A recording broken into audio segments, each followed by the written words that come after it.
I was told I will be nobody by my father's family. I came from a background where it probably wasn't possible for me to ever be anything. My father had 7 wives and 27 children. I'm number 16.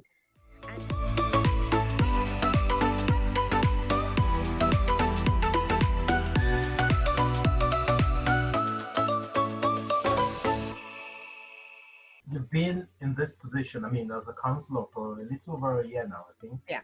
Yeah. So, what would you say is your biggest achievement as councillor? What are you most proud of? Well, I'm proud of what, first of all, being able to help my community, my county, the county of Navan, stand up as the first county in Ireland to publicly stand up against racism and develop audiovisual materials to educate people about the power of diversity and train diversity ambassadors within the community, including politicians. All 40 councillors within Meath County Council are all in support of Meath Stand Against Racism campaign. Another thing is that I'm really happy about is being able to deliver on a number of representations that constituents have come to me for. On a daily basis, the numbers keep growing. And I'm so happy that I'm able to show empathy and, to deliver for people, listen, realize that there is a genuine need. Look, even the craziest of person who comes, I've realized this, if they come and they have an issue and they may not ask the right way, right? And it's a question of, is there really a right or a wrong way? But the fact that they asked me to put that representation forward for them, I do everything that I can. And I am so delighted that on a good number of the representations I've put forward, I've been able to get a positive result for the constituents that have asked me for them. Being able to start off a mentorship program for boys in our community, the Shiro's Boys to Men project, which is kicking off in Ireland, in Navan soon, is a fantastic initiative and a big achievement. The idea of that project is to raise our boys to be good men. So it's literally asking men within our community of Navan and Meath actually to stand up, take responsibility, and raise our boys in our community to be good men. Look, in Ireland alone, over 167,000 boys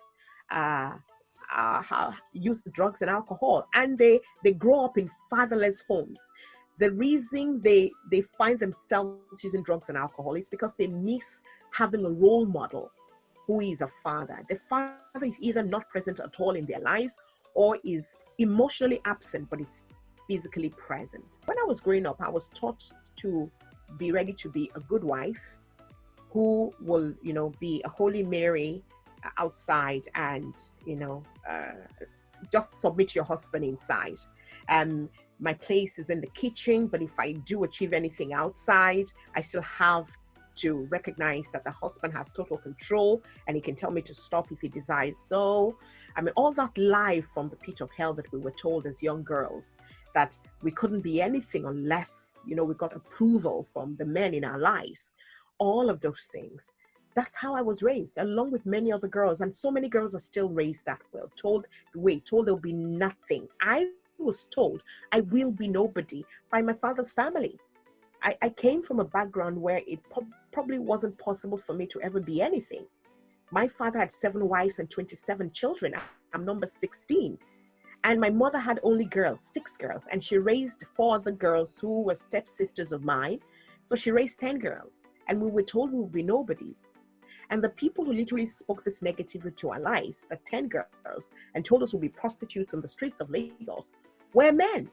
So who died and made them king? These are men who were raised, unfortunately, by women who made them feel that sense of entitlement because they were men. And if we're able to change people's orientation, we'll be able to change our society. So it's raising our boys to have respect for women, first have respect for themselves, then have respect for women. Understand that when a girl says no, she means no.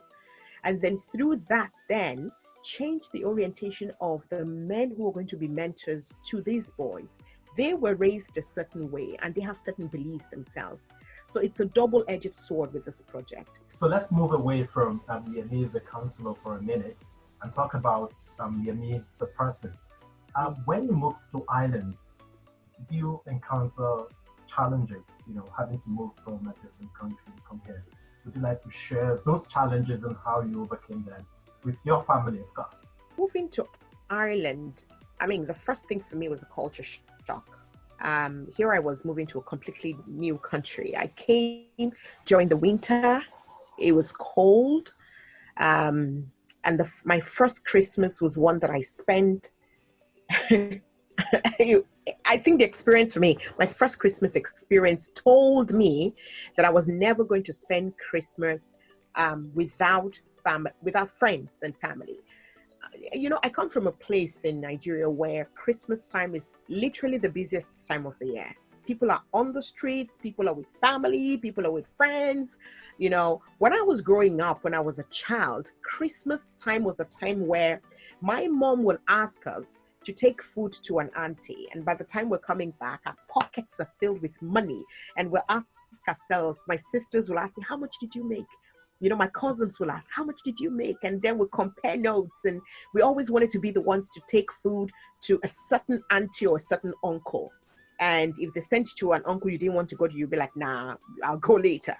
So Christmas was exciting. People dressed up, people visited. There was music on the streets and all that. And then coming here, the Christmas of 2000, the year 2000, I was in my house. I'd met a lady at the hospital a couple of weeks before that. And she'd said, come visit me at Christmas. She was a migrant herself, by the way. So I said, okay. So on Christmas Day, here I was, I dressed up with my daughters. We went to the bus stop and we were waiting at the bus stop for the bus. 30 minutes after waiting, the bus didn't arrive. And an elderly lady walked by the bus stop and saw us and asked me, are you waiting on the bus, love? I said, yes. She said, you'll be waiting long. I said, why? She said, well, the buses aren't working on, it's Christmas Day. Did you order a taxi? I said, no, I didn't. So, well, perhaps you're better off going back home, put the kettle on, have a cup of tea and enjoy Christmas at home. So I felt very sad. This was almost an hour waiting at the bus stop. I went back home just as I just put on my pajamas, just as I got in my PJs, there was a bang on my door. And somebody off the streets just came and said, your house is on fire. I'm like, what? So I lived in an apartment at the time where the basement of the apartment was where the huge bin was. So somebody had been walking by and I'd thrown a stub of cigarette and it fell right through a hole into one of the huge bin collectors and it caught fire. And just as I stepped out of my house, there was a huge flame coming up from underneath my apartment. So I took my daughters, stepped outside, the fire service arrived, and I was there freezing as hell, just waiting for them to put the fire out. And eventually, after the good part of about an hour and a half, we went back inside. And I decided never again. So since then, every Christmas in my house, there's always a minimum of 40 people in my house with food and music. This is going to be this Christmas is just... I don't know how this Christmas is going to be, I don't know. We're probably going to Zoom Christmas. Yeah. It's going to be strange, isn't it? But I created a culture of celebrating Christmas. I know Christmas is about family. It's also about friends. It's generally about loved ones. And I love that spirit, and I'm handing that spirit down to my kids. A time to always be with family and to celebrate. So that's the one thing that I brought with me for Christmas. So the culture shock was one challenge that I had initially, but I overcame that through meeting my first Irish family. I was listening to a program on RTE radio, and I heard a call out for the families from the new Irish community who were interested in meeting local Irish families. So they asked us to call. You can call a number and you'll be connected to a local Irish family. So I didn't call the first time I had the program. I think the ad. I listened to the ad about 12 different times before I eventually picked up the phone. And by the time I picked up the phone, I knew the number by heart. I didn't even have to write it down because I'd heard it so many times.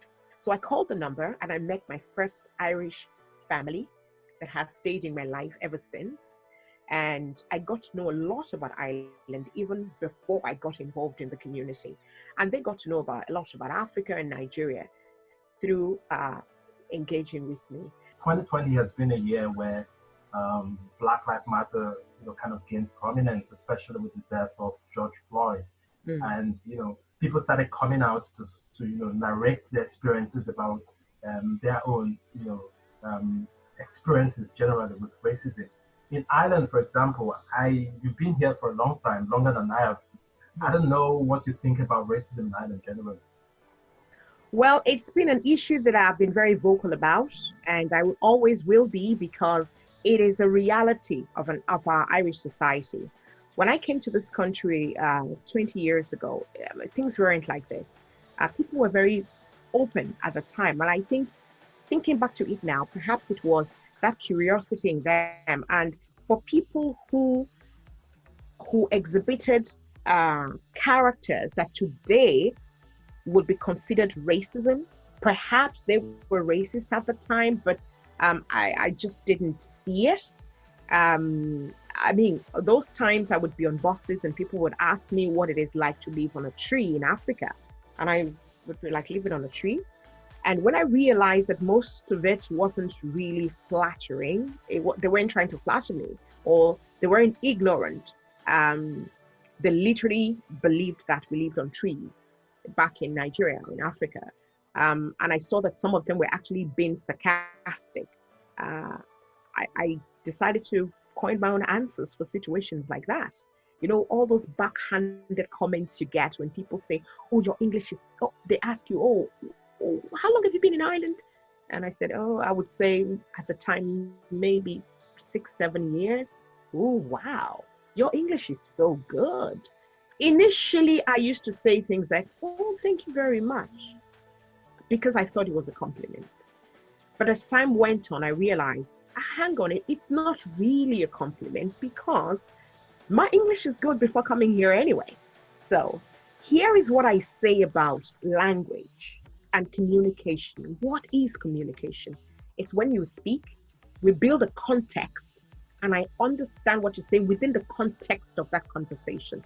So if we were talking about hospitals and doctors, and I said nurse, and it doesn't sound like what you would usually hear, follow the story. You are following in the story. I'm talking about a person who is checking you at triage, right? So I'm talking about a nurse. I may not pronounce it as you want me to, but can you say one word in Yoruba yourself? No, you can't. So celebrate me for being able to speak something that you understand. Here is one thing about racism in Ireland. The way we approach a problem is very, very, very key to solving the problem. The way we approach it, the how we address that problem is very key to solving that problem. We cannot compare racism in Ireland to racism in America or racism in the UK. The experiences are different. America has gone through years and years and years and years and years of racism. The UK has gone through many years. Ireland is beginning to learn. So America's solution is not our solution. Our solution is one where we wake up first to the reality that racism is here. It is a reality. Look, whether anybody likes it or not, it is here, right? And there's some people who would get so cheeky and say, we're not like the UK, we're not like America, we're not shooting anybody, we're not killing anybody. These countries got there because they never stopped to accept the reality of racism. And so some people call subtle racism. I feel racism is racism. It is racism. It doesn't matter if it's what is subtle, what is covert, or whatever, it is racism. It is what it is, racism. So we need a legislation, right? Where there's no legislation, people get away with murder. So whether you go report to the guards 1,000,000 times, they can't solve the problem because they have no tools. They don't have the training the resources, the know-how to address the report that's been brought to them. So INA has the I report, right? And a number of people who have the courage go online and they click on the I report and they report their experiences of racism. But how are these reports then handled? So legislation will take care of that. However, you cannot legislate your way into people's hearts. So legislate all you like. There's some people who in their minds will always be the way they are, right? So what takes care of that? It's education.